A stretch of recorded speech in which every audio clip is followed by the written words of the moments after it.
नमस्कार दोस्तों, welcome to the Tayal coaching classes. जैसे कि हमने जो 10th सीबीएसई की एसएसटी की जो वीडियो सीरीज स्टार्ट कर दी थी, उसमें हमने देखा था कि हमने सब्जेक्ट वाइज वीडियो डाले थे या क्रिएट किए थे आपके लिए, क्योंकि based on the demand of student. जैसे हमने हिस्ट्री लिया था, उसके बाद हमने सिविक्स भी लिया था, ज्योग्राफी भी लिया था और इकोनॉमिक्स भी लिया था। उसके हमने फर्स्ट लेसन है वो डिटेल में हमने मतलब एक्सप्लेन किए थे टॉपिक वाइज, जैसे हिस्ट्री है, ज्योग्राफी है, इकोनॉमिक्स है एंड सिविक्स है।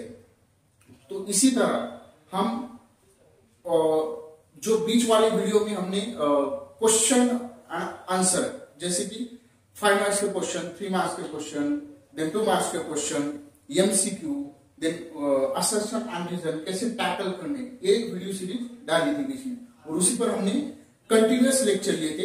इस टाइम हम फिर जो चैप्टर्स है उसकी तरफ हम मोड़ रहे हैं, जैसे डिटेल देखना। सो आज का हमारा टॉपिक है CBSE 10th economics lesson number 2, sectors of the Indian economy. अब हम इसमें जो सेक्टर्स ऑफ इंडियन इकोनॉमी है वो डिटेल में देखेंगे, जैसे primary sector, secondary sector and tertiary sector. Primary sector को एग्रीकल्चर सेक्टर बोलते हैं, सेकेंडरी सेक्टर को इंडस्ट्रियल सेक्टर बोलते हैं एंड टर्शियरी सेक्टर को हम सर्विस सेक्टर बोलते हैं। तो हम फर्स्ट स्टार्ट करेंगे प्राइमरी सेक्टर से, that is called agriculture sector. इसको हम एग्रीकल्चर या प्राइमरी सेक्टर क्यों बोलते हैं? प्राइमरी सेक्टर में जैसे कि हम एग्जांपल देखते हैं, जैसे कि cultivation of the cotton with in season mainly but notly depend upon the entirely natural factors. ठीक है, जो नेचुरल फैक्टर पर होता है। तो कंटिन्यूस वो नेचुरल फैक्टर पर डिपेंड होता है या नहीं, तो वो नहीं होता नेचुरल फैक्टर पर डिपेंड। जैसे कि growth of cotton depend on the mainly but not entirely on natural factors like the rainfall, sunshine and climate. तो उसमें क्या होता है, फैक्टर लाइक जो ये फैक्टर होते हैं, sunshine, rainfall and climate, product of this activity, cotton is the natural resource, but totally natural होता है, क्योंकि अलग भी इसमें कंटेंट या फैक्टर्स आ सकते हैं। सिमिलरली जैसे कि हम डेयरी लेते हैं, डेयरी प्रोडक्ट भी एक नेचुरली प्रोडक्ट ही है, क्योंकि वो बायोलॉजिकल प्रोसेस से आता है। कि जैसे animal availability like food and fodder, ये हम एग्रीकल्चर से लेते हैं, और उसके बजाय फूड एंड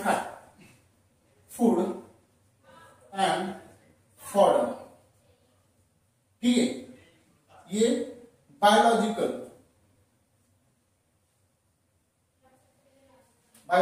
प्रोसेस में आता है। ठीक है, बायोलॉजिकल प्रोसेस इसमें इन्वॉल्व होती है। ठीक है, जैसे उसकी वजह से हम मिल्क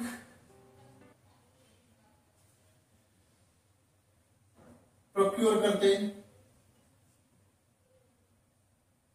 फ्रॉम एनिमल्स। मतलब ये चीजें भी हम डायरेक्टली या इनडायरेक्टली एग्रीकल्चर के ऊपर ही निर्भर है। ठीक है, सिमिलरली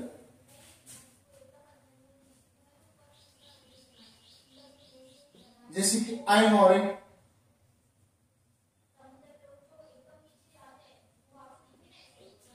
minerals procure from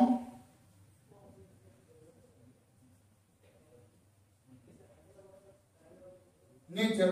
सो ये भी क्या होता है, प्राइमरी सेक्टर पे ही आता है। ठीक है, सो ये सब चीजें, कॉटन, ये सब चीजें क्या होती है, एग्रीकल्चर पर डिपेंड होती है। सो इसलिए हम उसको agriculture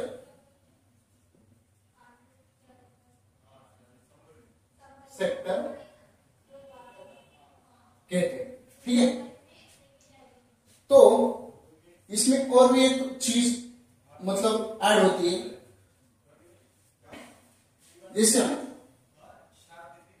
exploiting nature to produce or procure natural resources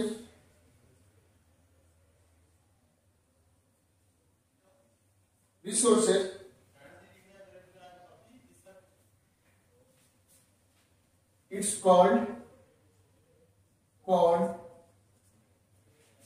primary activity. So इसीलिए हम क्या करते हैं, डायरेक्टली एक्सप्लॉइट करते हैं नेचर को और उससे हम प्रोड्यूस करते हैं natural resource. It is called primary activity. इसलिए इसको हम क्या बोल सकते हैं कि एग्रीकल्चर सेक्टर बोलते हैं। ठीक है,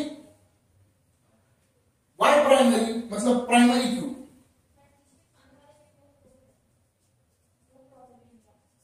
वाई प्राइमरी क्यों होनी चाहिए? ठीक है, क्योंकि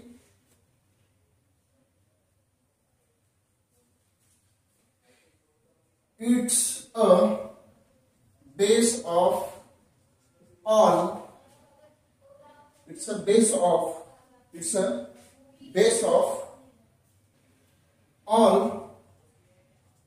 products that we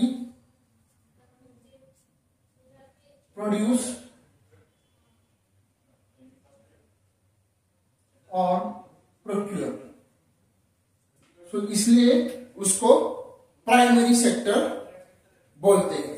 ठीक है, जैसे कि जो हम मतलब एग्रीकल्चर सेक्टर देख रहे थे उसमें हमने देखा कि जो भी प्रोडक्ट है, मतलब secondary sector and tertiary sector की जो भी हम प्रोक्योर करते हैं नेचर से, वो डिपेंड ऑन प्राइमरी या एग्रीकल्चर सेक्टर पर ही निर्भर होता है। इसलिए हम उसको एग्रीकल्चर या बेस्ट सेक्टर बोलते हैं। Most of the natural product we get from agriculture, जैसे डेयरी है, फिशिंग है, फॉरेस्ट्री है। ठीक है, नंबर ऑफ, जैसे पहले हंटिंग भी होती थी, ठीक है, गैदरिंग भी होती थी। ये सब कैसे होता है कि ये सब नेचर से कनेक्टेड होता है, नेचर के ऊपर डायरेक्टली हम निर्भर होते हैं, इसलिए हम उसको बेस सेक्टर बोलते हैं। This sector is also called the agriculture and allied as well as related sector. मतलब एग्रीकल्चर अलाइड और एग्रीकल्चर रिलेटेड सेक्टर इसको हम बोलते हैं। अभी ये हुआ एग्रीकल्चर मतलब प्राइमरी सेक्टर या एग्रीकल्चर सेक्टर।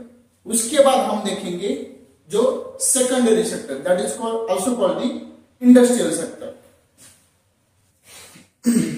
जो अब हमने सेक्टर्स में Indian sectors of Indian economy में हमने देखा था पहले एग्रीकल्चर सेक्टर्स, और हम इसके बाद मतलब सेकेंडरी सेक्टर देखने वाले, इसको ही हम इंडस्ट्रियल सेक्टर बोलते हैं। अब इसमें क्या होता है, जो एग्रीकल्चर प्रोडक्ट होती है उसकी जो प्रोसेसिंग होती है आगे की, मतलब डायरेक्टली हम उसको यूज नहीं कर सकते, उसके ऊपर प्रोसेस करनी पड़ती है, और फाइनल गुड हम उसको प्रोसेस करने के बाद ही यूज कर सकते हैं। उसको हम इंडस्ट्रियल सेक्टर या सेकेंडरी सेक्टर बोलते हैं, क्योंकि उसके ऊपर प्रोसेसिंग होती है। अब इसमें क्या होता है, covers the activity in which natural product are change into other forms, जैसे कि हमने पहले ही बताया था, through ways of manufacturing that we associated with the industrial activity.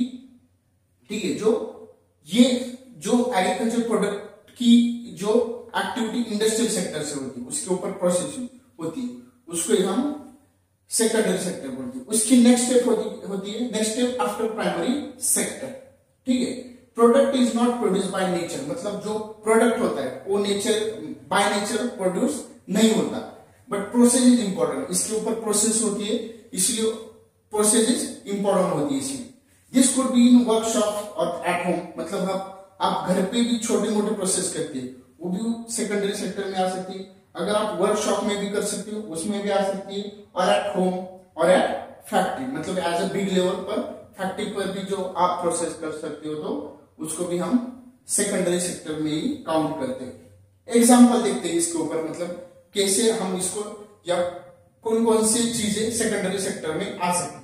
जैसे example, using cotton fibre from the plant, जो हमने एग्रीकल्चर सेक्टर प्राइमरी सेक्टर में भी एग्जाम्पल देखा था। Using cotton fibre from the plant we spin yarn, हम yarn spin करते हैं, and we weave clothes second, using sugar cane as raw material we make sugar और गुड़, मतलब sugar cane as a natural product, agriculture product, ठीक है, मतलब उसको हम एग्रीकल्चर से लाते हैं और फिर जो शुगर इंडस्ट्री होती है उसमें हम लाते हैं प्रोसेसिंग के लिए। उसका जो रस होता है या उसका जो रस होता है वो उसके बाद हम शुगर बनती है उसके बाद, ठीक है, और या गुड़ बनता है, तो ये सेकेंडरी सेक्टर में आ जाता है। Third, this sector is gradually become associated with the different kinds of industry, मतलब ये sector different kind of industry से रिलेटेड होता है, so that come up it is also called as industrial sector. क्यों? क्योंकि इंडस्ट्री के under या process के अंडर रहता है तो इसको इंडस्ट्रियल सेक्टर भी बोलते हैं। अब ये हुआ primary sector as well as secondary sector. इसके बाद हम देखने वाले हैं tertiary sector, that is also called that is also called the service sector. So उसमें सर्विसेस आती है, वो भी हम डिटेल में देखेंगे। Thank you, most welcome. अगर ये आपको ये मतलब टीचिंग या और ये कंटेंट अगर अच्छा लगता है तो प्लीज कमेंट करो, शेयर करो, सब्सक्राइब करो और अपने दोस्तों को भी बताओ। अगर आपको कुछ अच्छा नहीं लग रहा है या आपको कुछ और भी इसमें ऐड करना है तो आप प्लीज कमेंट बॉक्स में लिख सकते हो। Thank you, most welcome.